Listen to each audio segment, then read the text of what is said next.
Hello and welcome to Weaving the Magic. This is Kelly Fox, and I'm coming on today making this video because I want to, and I'm allowed to do whatever I want. But sincerely, this message that came to me last night, I just sat for a while staring at it, like letting the story weave itself. And it feels like one of the more profound things that I could potentially share from my perspective and from the way that I see the world. Like, this is it. This is the stuff. This is the message. This is the thing. This is the reason why I feel the need to talk, period. Um, so, three cards came out all together yesterday. And it wasn't really like a question I had asked. It's like, where am I at? What am I learning right now? Like, what is the thing that's been coming together for me in this last like cycle? What's the learning I'm completing? Like, what is my message? And so first card out was the moon, and these all came out together. So the first one here is the moon card. The moon is typically talking about this, something in the shadows, something being hidden, something that's not yet revealed, something that hasn't been seen or discovered or uncovered or willing to be shown. And it came out with both the 9 and the 10 of Pentacles. Now, I want to read the poems that are on this. This is from the William Blake deck.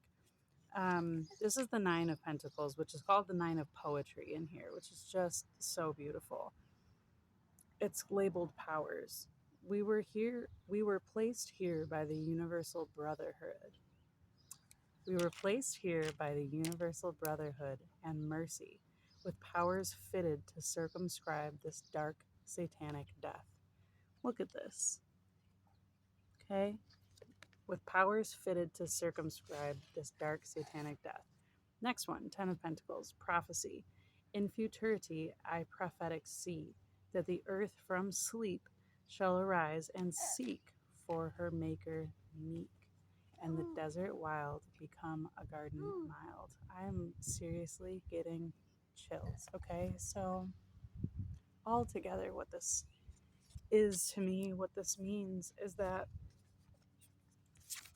we, each of us, as individuals, have the ability to tap into this Christ consciousness. This has nothing to do with religion or God or Jesus or any of those things specifically. It has everything to do with the full human realization that compassion, brotherhood, mercy, non-judgmental acceptance of the fact that we're all different human beings, all mixed up here, living our own individual lives, doing the best that we can with no specific rules or guidelines that fit every single one of us.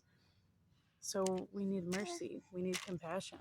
But each one of us is capable of circumscribing this dark satanic death. And how we do this, look at this picture. This picture is like the shadows of these people plotting their death. Like the shadows of these very people in the picture wanting to take them out. Like they don't even realize that this shadow nature of them is so insidious here in the background. It's only through uncovering our shadows and integrating them within us, bringing them into us, bringing them closer. It's like saying, hey, you guys don't have to hide out in the dark over here. Don't be jealous of this happy family we've got going on. Come on into the fold. Like, let's illuminate you, bring you out of the shadows and bring you in. There need no be like any warring or terrorizing or hurting or any of that. And the way that we do that is this. Shall arise and seek for her maker meek. For her maker meek. Meek and weak are not the same thing, but meek is like knowing the power of love and kindness and compassion and gentleness, softness. Like, I don't want to live in the concrete jungle. I want to live in the garden. And something that's been like a common theme with a lot of my clients lately has been feeling deserving of that garden. Like feeling like we need to be some certain way we need to have done some certain amount of work, or we need to act or look or come at source or spirituality or creator or God or whatever in some sort of way in order to be deserving of the grace and the beauty and the garden. And it's not necessary. The garden accepts us as we are. We never had to leave the garden.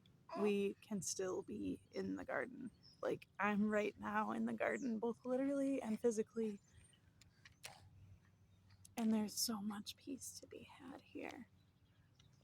I think in a bit I'm going to record like a meditation, and I usually tell myself like I can't do that kind of thing because I can't control all of the circumstances and have it be peaceful. Like right now as I sit, I'm hearing all these birds and all these wonderful beautiful things, but I'm also hearing a lawnmower, and eventually I'll hear a car pass.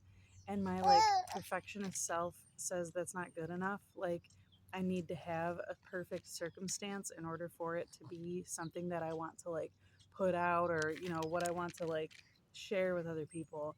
But it's not necessary. And I think I'm going to do the meditation saying like, this is the meditation on imperfection, on like gently loving and accepting all of the things that we don't necessarily want to be a part of. Like, again, in this card, the shadows. Like, we don't necessarily want to see or accept these darker parts of us that maybe have less than great intentions or maybe have less than great feelings. These are the parts of us that get jealous of others, that judge other people, that make assumptions about people and things, that live in our victim story. These are all the parts of us that are like dark, shadowy, scary to look at. But once we do look at them, at the bottom of them, underneath all that stuff, we find this little child who's just struggling to get their needs met and never really was shown how, or that it was okay to ask. Like, I grew up in a culture where attention seeking was like the number one demonic label. Right now it's narcissism. Prior to that, it was attention seeking. You just have attention seeking behaviors. You're just seeking attention. And what's wrong with that? I like being witnessed. I'm a human being. I have expressive tendencies for a reason. What's wrong with wanting attention? Now, if you're manipulating attention and you're, you know, playing on your victim story and shoving that down people's faces so they feel bad for you so that you get attention, that's not a good way to go about what you need. But at the same time, I don't want to condemn you. I want to say, you sweetheart, it's not the way to go about getting your needs. You just go to a safe person and you say, I need to feel witnessed today. Can you hear me out? Can you listen to me? Can you spend some time with me? These cards are all about like this. I love this very much. This figure right here, this is a foot sticking out. This is hands bowed in prayer to like this beautiful circle of life. And it's like the humility of coming to these beings, but in honesty, it's like I don't have to feel bad for my shortcomings of a human being in order to get vulnerable. In my personal story, the greatest breakthroughs I've ever had have been preceded by like an almost violent breakdown where I was hands and knees, snot running out of my face, sobbing all over the place, like begging, please, like help me feel through this and figure it out and get to a better place with this. But that's not always necessary. We don't have to wait until we're desperate before we come to spirit, before we ask for help, before we ask someone for some love and kindness. And if you don't have anyone to ask, you could ask yourself. You could close your eyes and put your hand on your heart and say, I really want to feel better in my relationship with myself, with you. Can you show me which parts hurt the most? Can you show me who's gotten the least attention? Can you show me what you need? Can you tell me how you feel? Can you show me how I can help you? It's taking the tender moment to integrate, to be humble, to bring all that stuff to the table. And in this card, this is the Ten of Pentacles. This is the garden. This is the card of having everything that you want physically in your realm, in your being, in your space. This is the card of having. And look at all of this witnessing happening as this person embraces all the parts of themselves, the mother, the child, the lovers, all of the aspects. And the shadows aren't left behind. They've been integrated. They've been pulled in. They're part of this ascension process. They don't get left behind. They're part of the rising, awakening energy. I love this life. And the message, again, in clarity, that's felt so profound to come through is like every single one of us, Nine of Pentacles, can be self-made. We can determine what it is that we want, how it is that our luxurious, beautiful, fulfilled life looks. We can choose that. And we can take the action steps to get ourselves there. And one of the action steps is simply just opening up your arms to bring more in. To bring more in. To not push away. To not try to get rid of what you think is hurting you. But to see where it's coming from. Investigate lovingly and tenderly. Like, where is this part of me arising from? And if it really is a problem, a barrier to your success, then you need to look at it and love it and pull it in, not shove it away. This is to you, and this is to me. This is every reading I ever do. Every client I ever have is a reminder to me of things that I'm already aware of inside, and I haven't remembered yet. I haven't found a way to like integrate it into my life yet. And then I get these beautiful people coming to me, allowing me to read their charts, allowing me to see their soul story, and hold them in that space. And so often I have these clients and I see this little child part of them, and I want to take it out of them and just love it up and hug it, snuggle it. But I can't do that work for everyone.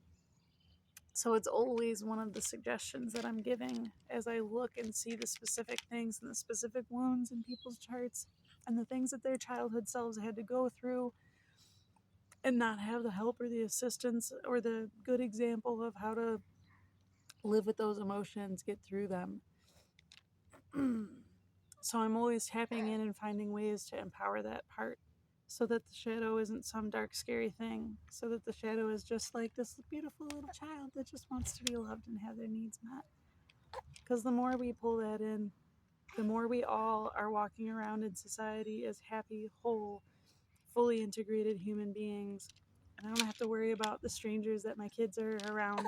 And I don't have to worry about anything. You don't have to worry. There's so much less worry if we're living in the garden instead of the jungle. If we're all aware that our Maker is meek and mild and powerful in being meek and mild. And so we can be the same.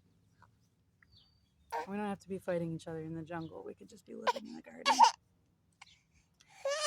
That's all I've got to share right now. Thank you so much for watching. I really appreciate, if you resonate with the message, leave me a comment so we can keep the discussion going. Share it. Add your own. Reach out for a reading. Don't do anything.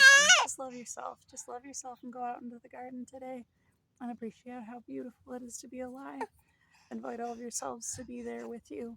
The child, the shadow, the mother, the crone, the father. Invite all of your parts in. And celebrate how beautifully full of potential this life is. I love you.